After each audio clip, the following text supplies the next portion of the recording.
বাবলিকে যত রকমভাবে দোষী প্রমাণ করা যায় সব চেষ্টাই করেছে মিনি এবং তার ঠাম্মি। বেবির টিফিন বক্সে হাওয়াই ছুটি দিয়েছে টিফিন চেঞ্জ করে। সেখানেও বিনায়ক চট্টরাজ এসে সত্যিটা প্রমাণ করে দিয়েছে যে এটা কখনোই বেবির সাথে করেনি বাবলি।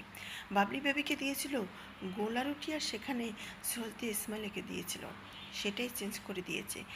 কে চেঞ্জ করেছে সেটা প্রমাণ হয়নি। বাড়ির দুই বউ উল্টো আরও নাকানি চুপানি খেয়েছে। তখনই মিনি দিদুন আবার মিনুর সাথে নতুন করে একটা প্ল্যান করে যে কেন বিধায়ক ওকে এতটা বিশ্বাস করছে, বিধায়কের চোখে ওকে অবিশ্বাসী প্রমাণ করতেই হবে। তাই মিনি দিদুন গিয়েছে বাবলির ঘরে তার ব্যাগে কিছু রেখে তাকে চোর প্রমাণ করার জন্য।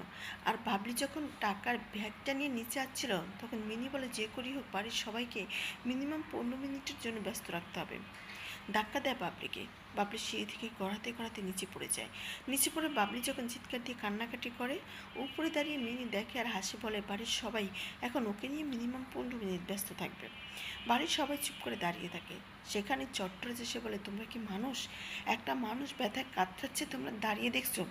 ও যতদিন এই বাড়িতে থাকবে ওকে মানুষের মতন সম্মান দেবে, এটা আমার অর্ডার। আর বিধায়ক তখনই বাবলিকে কোলে তুলে নিয়ে বলে যে আপনাকে কোলে তুলে নিয়েছি বলে এটা ভাববেন না আপনি আমার ঘরে থাকার অধিকার পেয়ে গেছেন। বাবলি বলে আপনি আমাকে কোলে তুলে নিয়েছেন বলে এটা ভাববেন না আপনি আমাকে স্পর্শ করার অধিকার পেয়ে গেছেন। কি হতে যাচ্ছে বাবলি সুন্দরীতে? দেখতে হলে চোখ রাখতে হবে জি বাংলা।